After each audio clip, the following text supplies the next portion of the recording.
Good morning, students. Last lecture में we have studied about complete metric space, subsequences and related results. आज हम next result करते हैं. Let us read the statement. What does it say? A subspace Y of a complete metric space X is complete if and only if Y is closed. कि अगर हमारे पास एक complete metric space X है तो उसका कोई subspace Y भी complete होगा if and only if Y is closed. तो बोथ वेज इस रिजल्ट को हमें प्रूव करना है, right? So let us start with proof. Given हमें ये है that X is complete. Late us suppose firstly if and only if prove करना है तो बोथ वेज हम इस रिजल्ट को करेंगे. तो सबसे पहले हम क्या एज्यूम कर देते हैं, let us suppose Y is complete. Y अगर कंप्लीट है तो मुझे प्रूव करना है कि Y क्या है, क्लोज्ड. और सेट क्लोज्ड कब होता है, या तो ये प्रूव करें कि इसका कॉम्प्लीमेंट ओपन है, या फिर हम ये शो करें that it contains each of its limit points. तो हम इस तरह से शो करेंगे that the set is closed if it contains each of its limit points, यानी Y डैश को हम Y का सबसेट प्रूव करेंगे. तो Y डैश को Y का सबसेट कैसे प्रूव करोगे?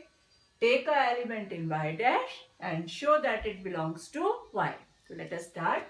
Let X belongs to Y dash. और लास्ट टाइम जब हमने सीक्वेंसेस की थी तो एक रिजल्ट किया हुआ है कि अगर X A dash को बिलोंग करता है then we can construct a sequence of distinct points of A such that the sequence converges to X. उस रिजल्ट को हम यहाँ पर लिखेंगे, ठीक है? X belongs to Y dash implies there exists a sequence Xn of distinct points of Y. यहाँ set Y है तो distinct points of Y such that Xn converges to X. अब एक चीज यहाँ पर स्पेसिफाई कर लो, समझ लो ध्यान से कि ये जो कन्वर्ज कर रही है सीक्वेंस, ये कौन सी स्पेस में कर रही है, कैपिटल X में, क्योंकि अभी हम Y को X का सबसेट ट्रीट कर रहे हैं, ठीक है? और याद रखना मैंने आपको सबस्पेस किए थे तब भी बताया था कि अब आपके पास दो मेट्रिक स्पेस हो गई, एक X और दूसरी Y. तो जब भी मुझे कोई भी प्रॉपर्टी स्पेसिफाई करनी है तो मुझे वो बताना पड़ेगा कि वो किसके विद रिस्पेक्ट में है, कैपिटल X के विद रिस्पेक्ट में या फिर कैपिटल Y के विद रिस्पेक्ट में, ठीक है? तो इसी तरह जो हमें यहाँ कन्वर्जेंस दिख रही है कि X एंड X को कन्वर्ज कर रहा है, ये कौन सी स्पेस में कन्वर्ज कर रहा है, कैपिटल X में. इसको अभी मुझे यहाँ पर लिखना जरूरी है, ध्यान रखना. चाहो तो इसको आप अंडरलाइन कर लेना, चाहे आपको याद रहे, ठीक है? देखो X Y डैश में था तो मुझे एक सीक्वेंस मिल गई डिस्टिंक्ट पॉइंट्स की. किसके पॉइंट्स की, Y के पॉइंट्स की, such that Xn converges to X in X, right? और हमने पढ़ा था कि every convergent sequence is Cauchy. तो क्या लिखोगे, sequence Xn being convergent is Cauchy. Cauchy sequence है. कहां पर कॉशी है, इन X, ठीक है? और कॉशी सीक्वेंस अगर X में है तो Y में भी होगी, क्योंकि ये जो पॉइंट्स हैं ये सारे कौन से स्पेस से हैं, Y स्पेस से. तो अगर कोई सीक्वेंस Y के एलिमेंट्स से बनी है तो वो सीक्वेंस अगर कॉशी है तो वो Y स्पेस में भी कॉशी ही रहेगी. And therefore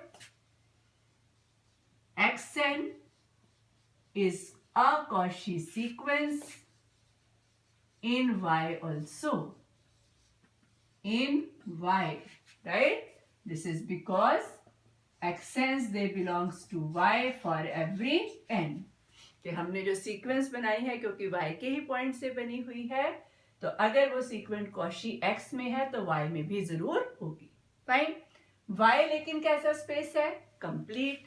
but Y is complete. और कंप्लीट मेट्रिक स्पेस की डेफिनेशन क्या कहती है कि every Cauchy sequence must be convergent in Y.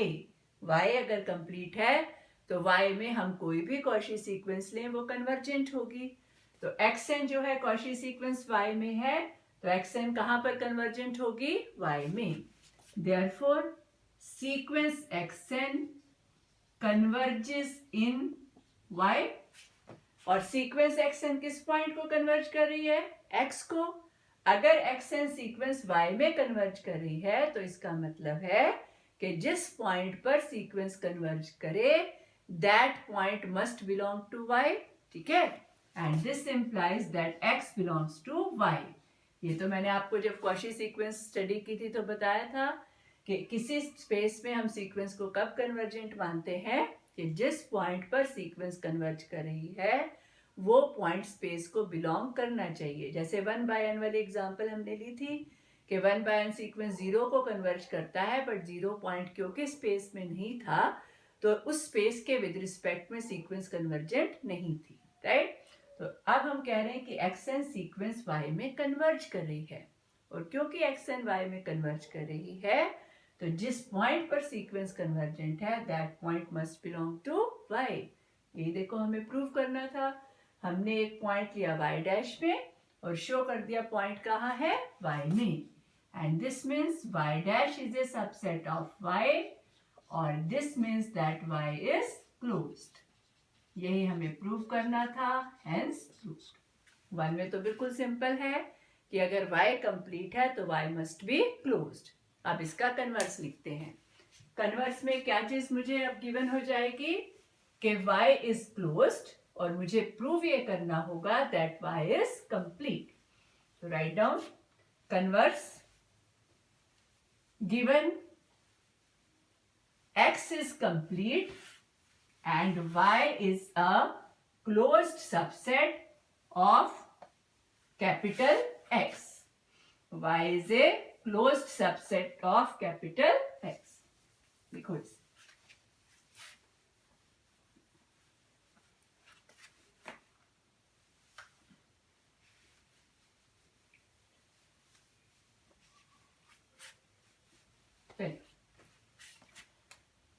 What is given?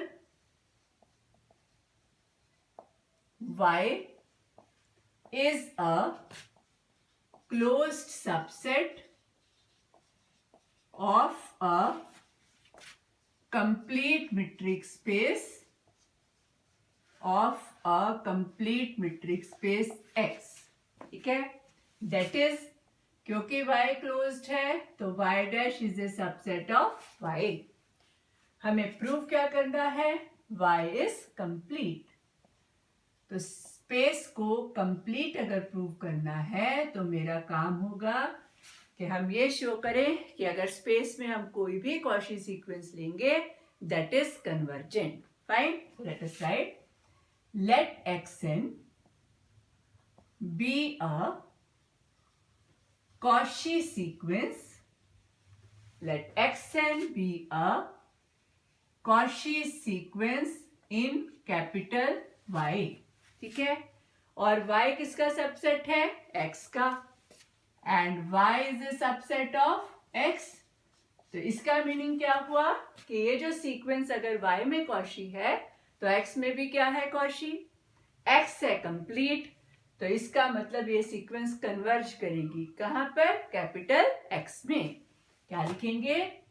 But capital X is complete. This implies sequence xn is convergent in capital X। कौन सी space में convergent है? Capital X में। Let xn converges to X। अब ये तो हमने देख लिया कि ये सीक्वेंस कन्वर्ज कर रही है। कहाँ कन्वर्ज कर रही है? X पॉइंट पर। अगर ये x में शो कर दूं y को बिलोंग करता है, कैपिटल Y को, तो ये प्रूव करेगा कि कॉची सीक्वेंस कन्वर्जेस इन y, और हमारा काम हो जाएगा, स्पेस विल बी कंप्लीट। तो सिर्फ क्या शो करना रह गया है यहाँ पर अब कि जो पॉइंट मुझे मिला है x that belongs to y। तो ये हमें प्रूव करना है। इसके लिए क्या मेथड अपनाएंगे वो आप समझ लो। सबसे पहले हम लिखेंगे let capital A is equal to range set of sequence x n. अब इसका मीनिंग समझो, रेंज सेट क्या होगी सीक्वेंस एक्स एन की, means the values taken by a sequence. जैसे मान लो एक सीक्वेंस है जिसमें मेरे पास टर्म्स है -1 1 -1 1 एंड सो फॉर। तो इस सीक्वेंस की अगर मैं रेंज सेट लिखूं तो उस रेंज सेट में कौन से एलिमेंट्स आएंगे, सीक्वेंस के डिस्टिंक्ट पॉइंट्स। इस सीक्वेंस में सिर्फ दो ही डिस्टिंक्ट पॉइंट्स हैं, -1 एंड +1। तो अगर हम इस सीक्वेंस की रेंज सेट लिखेंगे तो इस सीक्वेंस की रेंज सेट में सिर्फ दो ही पॉइंट आएंगे, means the range set will be finite. इससे हम एक चीज और जज करते हैं कि अगर किसी सीक्वेंस की रेंज सेट फाइनाइट आती है तो इसका मीनिंग ये होगा कि सीक्वेंस में एक या एक से ज्यादा टर्म्स रिपीट करेंगी इनफाइनाइटली मैनी टाइम्स। जैसे इस सीक्वेंस में -1 इनफाइनाइटली मैनी टाइम्स रिपीट कर रहा है, हर एक ऑड पोजीशन पर -1 है, और 1 भी कितनी बार रिपीट कर रहा है, इनफाइनाइटली मैनी टाइम्स। तो जब भी हम कहते हैं कि सीक्वेंस की रेंज सेट फाइनाइट है तो इसका मीनिंग ये होगा कि कोई एक term infinitely many times repeat करेगी, राइट। इसी में एक चीज और देखो कि अगर हम साथ में ये भी बोले कि मेरी सीक्वेंस कन्वर्जेंट भी है, जैसे ये सीक्वेंस तो कन्वर्जेंट नहीं है, it is an oscillating sequence, oscillating between +1 and -1। लेकिन अगर मैं कहूं मेरी सीक्वेंस कन्वर्जेंट है और उसकी रेंज सेट फाइनाइट है, ये पॉइंट अपने पास नोट भी कर लो, बहुत इंपॉर्टेंट है। इफ आई से a sequence is convergent and it's range set is finite, तो ये इंडिकेट करेगा कि सिर्फ एक term infinitely many times repeat करेगी, बाकी जो टर्म्स होंगी अगर वो रिपीट भी करेंगी तो वो फाइनाइटली मैनी टाइम्स ही रिपीट करेंगी। जैसे मान लो मैं ऐसे कोई सीक्वेंस लिखूं 1 1 2 2 2 then 3 3 3 3 3 3 एंड सो, ठीक है। तो यहाँ पर 1 रिपीट हो रहा है 2 टाइम्स, 2 रिपीट हो रहा है 3 टाइम्स, और उसके बाद कौन सा नंबर है जो इनफाइनाइटली मैनी टाइम्स रिपीट हो रहा है, 3। तो ये जो सीक्वेंस है ये 3 पर कन्वर्ज कर रही है और इसकी रेंज सेट में सिर्फ 3 पॉइंट्स हैं, 1 2 एंड 3, राइट। तो क्या कहा मैंने, if I say that range set is finite, तो ये तो मुझे इंडिकेट करता है सीक्वेंस में एक या एक से ज्यादा टर्म्स रिपीट करेंगी इनफाइनाइटली मैनी टाइम्स। लेकिन अगर मैं साथ में ये भी जोड़ दूं कि रेंज सेट तो फाइनाइट है ही और सीक्वेंस कन्वर्जेंट भी है, तो ये इंडिकेट करेगा कि एक ही टर्म होगी जो इनफाइनाइटली मैनी टाइम्स रिपीट करेंगी, बाकी की टर्म्स या तो डिस्टिंक्ट होंगी या फिर they will repeat only finitely many times, ठीक है। तो ये तो हो गया रेंज सेट अगर फाइनाइट है। रेंज सेट इनफाइनाइट मीन्स, जैसे मान लो मेरी सीक्वेंस है 1/n, इस सीक्वेंस की तो सारी टर्म सेपरेट है, 1 1/2 1/3 1/4, कोई भी दो टर्म्स एक दूसरे से नहीं मिलती, तो इसकी रेंज सेट में तो सारी की सारी टर्म्स आएंगी जो कि डिस्टिंक्ट है एक दूसरे से। तो range set of a sequence infinite भी हो सकता है और फाइनाइट भी। फाइनाइट है तो टर्म्स रिपीट करती हैं इनफाइनाइटली मैनी टाइम्स, और अगर रेंज सेट इनफाइनाइट है तो हो सकता है कुछ एक टर्म सेम हो बट बाकी सारी टर्म्स क्या होंगी, एक दूसरे से अलग होंगी, ठीक है। तो इन दो केसेस को अब यहाँ पर हम डिस्कस करेंगे। हमने क्या कहा कि लेट अस सपोज ए जो है वो रेंज सेट हमने लिया xn का, तो मेरे पास दो केस अराइज हुए, या तो रेंज सेट फाइनाइट होगा या फिर रेंज सेट क्या होगा, इनफाइनाइट। तो case 1, first case 1, if a is infinite, if a is finite, पहला केस हम ले लेते हैं, अगर रेंज सेट क्या है, फाइनाइट है। अब देखो रेंज सेट फाइनाइट है, सीक्वेंस कन्वर्जेंट है, तो क्या इंडिकेट करेगा कि जिस पॉइंट पर सीक्वेंस कन्वर्ज कर रही है that point must repeat itself infinitely many times, ठीक है। क्या लिखूंगे, as the sequence xn converges to x and A is finite and A is finite, therefore X will repeat itself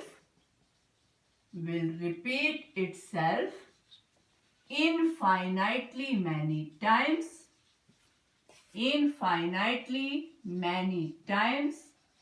in the sequence. तो ये तो clearly indicate कर रहा है कि x जो है सीक्वेंस का ही एक मेंबर है, राइट? x अगर सीक्वेंस का ही एक मेंबर है और सीक्वेंस के मेंबर्स y से उठाए हुए हैं तो clearly x belongs to y, right? That is sequence is of form. Sequence किस तरह की होगी? जैसे भी आपको मैंने एक लिख के दी थी 1 1 2 2 2 3 3 3 3 एंड सो ऑन. तो हमारी सीक्वेंस किस तरह की होगी? x1 x2 late us suppose कोई xn और उसके बाद की सारी टर्म्स क्या आएंगी? x के इक्वल. कुछ एक टर्म्स अलग अलग हो गई और बाकी सारी टर्म्स क्या है? x. And this implies that x belongs to y. हो गया इस केस में. अगर रेंज सेट फाइनाइट है तो x belongs to y. Fine. Case second अब लिखते हैं if a is infinite. So let us write second case if a is infinite.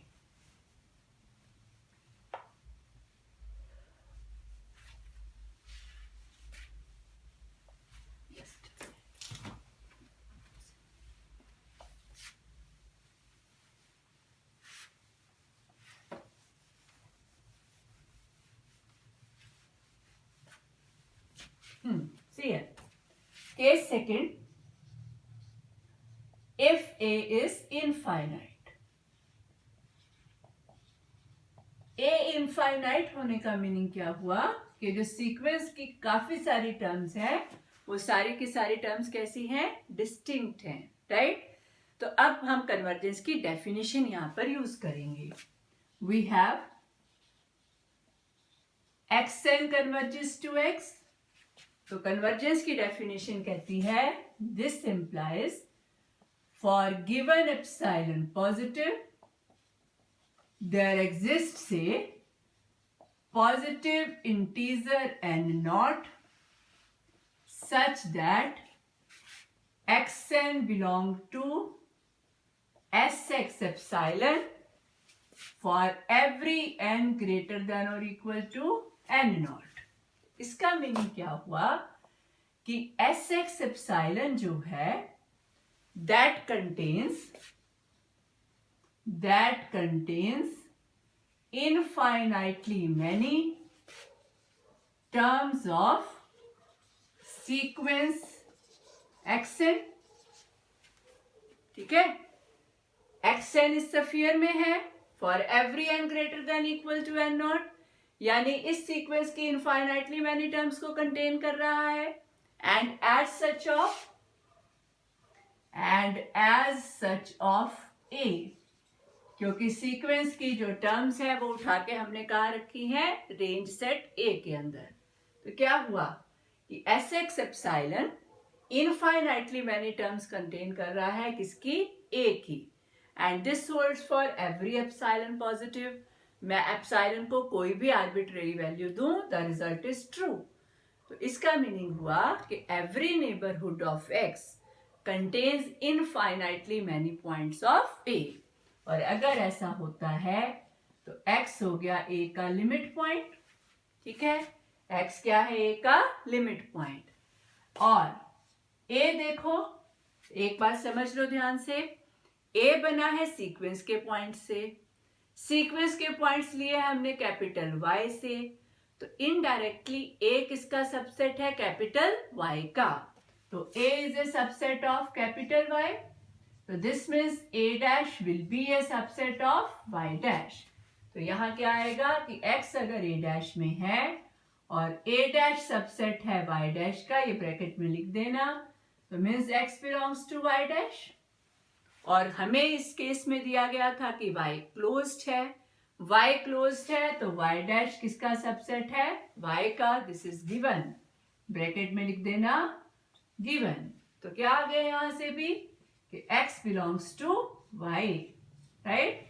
तो लिखो इसके बाद क्या लिखेंगे. So from both the cases above we have, from both the cases above we have that x belongs to y, x belongs to y, and hence capital Y is a complete metric space. Capital Y is a complete metric space. Next एक बहुत छोटा सा result है, उसको prove करते हैं. लिखो, prove that every Cauchy sequence is always bounded. Convergent sequence भी हमेशा बाउंडेड होती है. वो रिजल्ट मैंने प्रूव नहीं कराया, विल ट्राई. एक बार इसको समझ लो. क्या लिखना है आपने? Show that every Cauchy sequence is always bounded. Every Cauchy sequence is always bounded. Let xn, proof से start करते हैं. Let xn be a Cauchy sequence in a metric space xt. Okay? To prove हमें ये करना है कि sequence कैसी है? बाउंडेड. बाउंडेड प्रूव करने के लिए मुझे क्या करना होगा? एक सफियर बनाकर देना होगा कि सीक्वेंस की सारी टर्म्स उस सफियर के अंदर हैं. तो अपने आप क्या हो जाएगा? Bounded. Right? So let us do now. As sequence xn is Cauchy. Sequence कैसी है? कॉशी. तो कॉशी सीक्वेंस की डेफिनेशन से this implies given epsilon positive, there exist say positive integer n not such that d of xn is less than epsilon for every n and m greater than equal to n naught. आप चाहो तो इस epsilon को कोई fix value भी दे सकते हो. Let us give epsilon is equal to 1. Epsilon को हम फिक्स ही कर देते हैं. Let us suppose epsilon is 1. Fine. अब ये देखो, ये रिजल्ट होल्ड करता है अगर दोनों सफिक्सेस किससे बड़े हों? n नॉट से. हम इन दोनों में से एक को फिक्स कर देंगे equal to n naught. In particular d of xn naught is less than 1 for every n greater than or equal to n naught. तो क्या आ गए कि सभी पॉइंट्स का x नॉट से डिस्टेंस, x n नॉट से डिस्टेंस क्या है? Less than 1 whenever n is greater than equal to n naught. तो इसको अदर वे अराउंड हम ऐसे लिख सकते हैं कि xn किस स्फीयर को बिलोंग करेंगे? जिसका सेंटर x n नॉट पर है और रेडियस क्या है? 1 for every n greater than equal to n naught. अब क्या करते हैं? इसको ड्रॉ करते हैं, आपको फिर बहुत इजीली समझ आ जाएगा. सी हियर, एक स्फीयर हमने बनाया. इस स्फीयर का सेंटर है x n नॉट पर और रेडियस क्या है? 1 है. ठीक है. तो इस स्फीयर में सीक्वेंस की कितनी टर्म्स है? whenever n is greater than equal to n naught. फिर से late us suppose n naught मेरा है 50. तो 50 के बाद वाली जितनी भी सीक्वेंस की टर्म्स हैं, सीक्वेंस में तो कितनी टर्म्स होती हैं? इनफाइनाइटली मेनी टर्म्स होती हैं. तो 50 ऑनवर्ड जितनी भी टर्म्स सीक्वेंस की हैं वो तो सारी की सारी इस स्फीयर में आ गई. तो कितनी टर्म्स को बाउंड कर दिया मैंने? इनफाइनाइटली मेनी टर्म्स को. राइट? कौन सी कितनी टर्म्स हैं जो इस स्फीयर में नहीं आई? 50 से पहले वाली 49 टर्म्स रह गई. तो क्या करेंगे? हर एक टर्म का डिस्टेंस हम x n नॉट से कैलकुलेट कर लेंगे. मान लो x1 का लिखा, ये डिस्टेंस है x1 का x n नॉट से. फिर मान लो x2 पॉइंट यहाँ पर है, x2 का डिस्टेंस ले लिया x n नॉट से. इसी तरह चलते गए x n नॉट -1 तक के पॉइंट्स का डिस्टेंस हमने ले लिया x n नॉट से. ठीक है. क्या किया इन डिस्टेंसेस में से जो डिस्टेंस सबसे बड़ा है, जैसे यहाँ मान लो x2 वाला डिस्टेंस मैंने सबसे बड़ा बनाया, तो हम क्या करेंगे, इस डिस्टेंस को रेडियस और xn0 को सेंटर मान के एक सफियर बनाएंगे। ठीक है, तो यू कैन सी दैट कि इस सफियर में ये सारे इनफाइनाइटली मैनी पॉइंट्स भी आ जाएंगे और बाकी जो मेरे बचे हुए पॉइंट थे वो भी सारे के सारे इस सफियर में आ जाएंगे। तो बस यही अब हमें करना है कि इनफाइनाइटली मैनी टर्म्स तो बाउंड हो ही गई, अब तो सिर्फ फाइनाइटली मैनी टर्म्स को बाउंड करना है। तो बट वी टेक, क्या लेनी है मैंने radius, k is equal to maximum of 1, जो ये वाली रेडियस है, और उसके बाद x1 का डिस्टेंस xn0 से लिखोगे, x2 का डिस्टेंस आप लिखोगे xn0 से, ऐसे ही करते जाओगे, लास्ट आ जाएगा डिस्टेंस ऑफ xn0 माइनस 1 का xn0 से। और जब आप इस रेडियस का सफियर बनाएंगे विद xn0 एज सेंटर, उसमें हमारे सीक्वेंस के सारे पॉइंट्स आएंगे। तो क्या लिखेंगे, then xn belong to sxn0 k for every n। ठीक है, तो हो गया bounded, and this implies sequence xn is bounded, hence prove. तो क्या याद रखना है, every Cauchy sequence is bounded. और आज के आपके असाइनमेंट है, आपने प्रूव करके देना है मुझे that every convergent sequence is bounded. ठीक है, कॉची सीक्वेंस भी बाउंडेड होती है और कन्वर्जेंट सीक्वेंस भी। तो आज ये 2 रिजल्ट जो हमने किए, इनको आपने बहुत अच्छे से करना है, और कोई भी स्टेप अगर आपको नहीं समझ में आया तो you can always ask from me. ठीक है।